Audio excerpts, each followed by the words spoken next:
Time now to find out what is going on. It is time for REKHA's Voice. REKHA CW from the Des Moines Register is here. Hi, REKHA. Good morning, Lou. So I was wondering what your segue was going to be to me. And one thing I was going to bring up is, do you remember Weird Al Yankovic's song, Beat It? Get yourself an egg and beat it. And eat it. Right. It was eat it instead of beat it. Yes. Beat it. First beat the egg Yes, and then eat it. I love that. I love that. Fun. But we're talking about something a little more serious today. Much more serious. We're talking about this spate of shootings by police of young black civilians, motorists, that prompted the protests in Dallas that then ultimately resulted in the killing of 5 Dallas police officers. And I guess the point of my column today, I do have a column in today's paper. About time. About this subject. You've been ragging me about that enough lately, so I figured Don't tell her bosses. Step to it and get busy.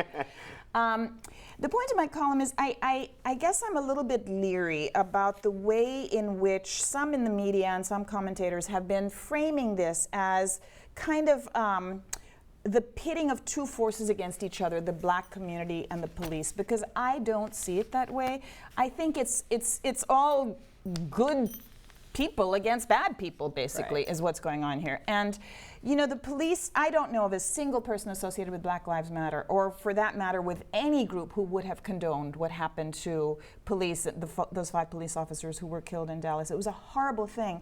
But the person who committed those killings didn't do it because he was part of Black Lives Matter. He was basically a disgruntled fellow because he had his own problems with the Army. He had been accused of sexual harassment. He was dismissed from the Army, and he became enraged. His parents are horrified by what happened, and they say they hate what happened and they couldn't have seen it coming.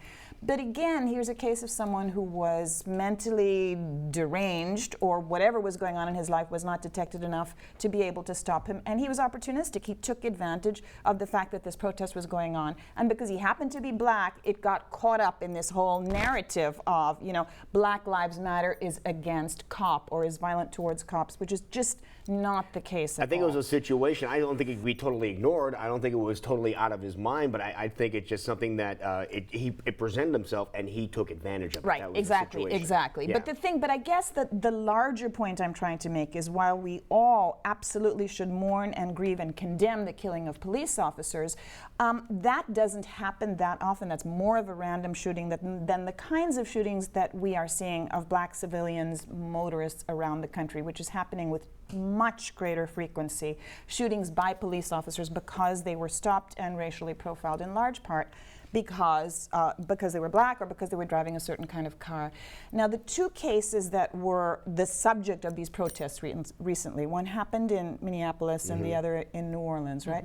In the Minneapolis case, it's just come out now that police were pursuing this young couple in a car, primarily because there had been a few days earlier report of an armed robbery or something, and they said that they matched the suspects and that, you know, there was a broken taillight was the excuse to stop them. But the reason, you can hear, there's a tape of the police officer saying, heard that yesterday. did you Go hear ahead, that? go ahead Well, and he tell had a everybody. broad nose, right? He That's had a exactly wide right. nose, the suspect did, and that's why we pursued this particular man. And then he said, I have a concealed weapon, which is, you know, legal, and yet they pulled out their gun and started shooting him. He was trying to tell them he had a concealed weapon.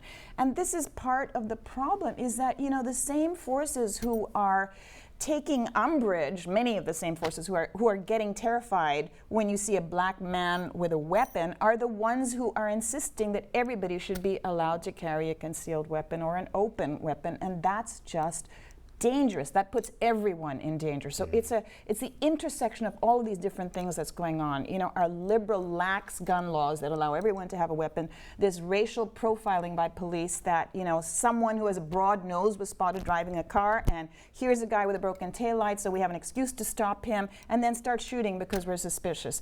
So that's something that I think is not just a matter of the black community taking umbrage at. It's something that everyone, all of our collective humanity, should be taking umbrage at. And I was really particularly impressed by a rally that was white people in support of Black Lives Matter movement that took place in Louisville the other day, where a woman said, I'm here because until Black Lives Matter, all lives matter is a lie. And I thought that was such a profound statement, because some people are making a big deal about the very name Black Lives Matter of a movement, saying, you know, that implies that only Black Lives Matter and other lives don't matter. White lives don't matter. Exactly. Right. And the headline of my column today is Black Lives Matter doesn't mean exclusively. It means that when police are about to shoot someone without due cause, then they should stop and think, Black Lives Matter too. And that's what's not happening.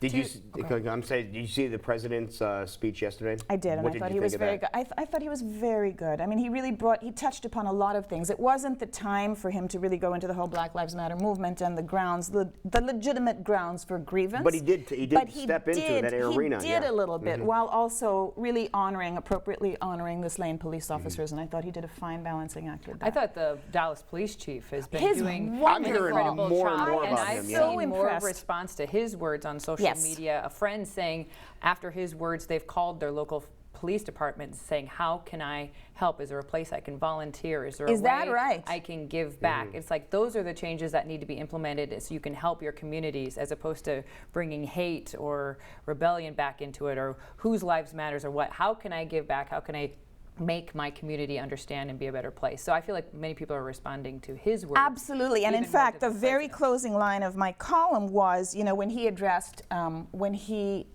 protesters recently, he said at a rally, you know, be part of the solution. We're hiring. Right. He was making a case to have more African American police officers, or more police officers who respect civil rights and are not going to rush to judgment. One of the statements as to how can we help it was uttered. So that was one that stood out here as well. So. Do you think social media is making a difference in the recent cases that are happening? The fact that this has happened for a while now, but talk about coming to a forefront when you have someone with their phone literally showing what's happening, and then a woman who, I don't know how, stayed calm and FaceTimed what was happening live in a vehicle. I mean, we're now experiencing it by watching it a little bit, you know, but is that bringing a whole different light to what's happening? I think social media is playing a crucial role, because until now it's always been treated as he said, she said, you know, one person's word against another. Now it's right there in plain view for everyone to see. And in one case, in the other case that happened in New Orleans, the owner of the convenience store outside which this man was selling CDs, who ended up being tackled to the ground and then shot, said he eyewitnessed what happened. He said police officers claimed that the suspect had a gun. We knew he had a gun in his pocket, but they claimed he pulled his gun out when he was prone on the ground on his back. And the convenience store owner said, actually, they pulled his gun out of his pocket after the shooting, after he was shot. And he saw that happen.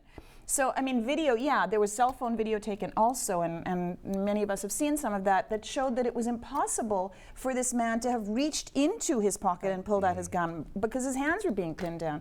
So, without that evidence, you know, it's so easy to disbelieve people, or convenient to disbelieve people who are raising these questions. But now we have it in living proof. So, yes, it's made a huge difference. Yeah, one of the things two of the things that stood out yesterday in the speech was the part about saying, well, maybe cops will now look at someone and say, hey, maybe that could be my son. And then on the other side, the son looking at the cop saying, hey, maybe that's my dad. Exactly. And that kind of struck home, too. That was kind of an interesting way of putting a spin on that. It is. And to your point, Jackie, I think that the cell phone videos, I think in the Black community, there's always been a basic understanding that this happens, and that's why you have to have the talk with your teenage son when he comes of age, and you know, you have to tell him to be really careful how he conducts himself around police officers on the street. Don't draw attention to yourself, because it can end up in violence. I think now majority community is also coming to see those issues, and so Black and white are working together on this, because there's a common sense of outrage when this happens. All right, you can read more about it in today's Des Moines Register with REKHA's column, which is on 15A, talking about what's happening with Black Lives Matter. Go check it out today in today's Des Moines Register. Thank you. Good job, REKHA. Thank you As so always, much. it is 10 minutes before 9 o'clock right now, and we will be right back. Totally serious news coming up next. And how old do you need to be before you should grow up? Well, we'll tell you next.